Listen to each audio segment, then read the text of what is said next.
হামজা জবর এক কাফ বিলাম মিম তাড়াতাড়ি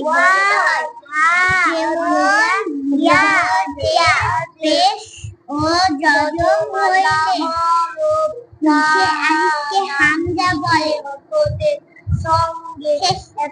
উদাহরণ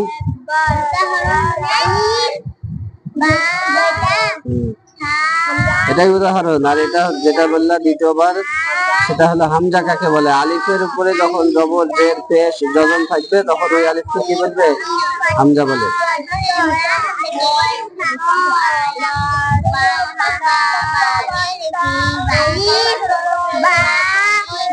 তানবিন কাকে বলে?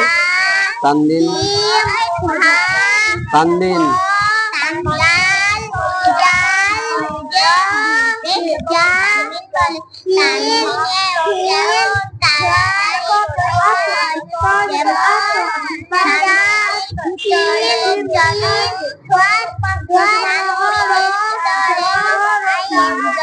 নুন সাকিন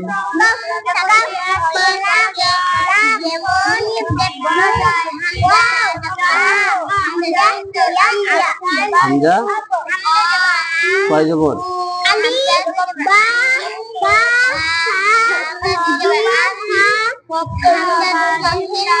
ইন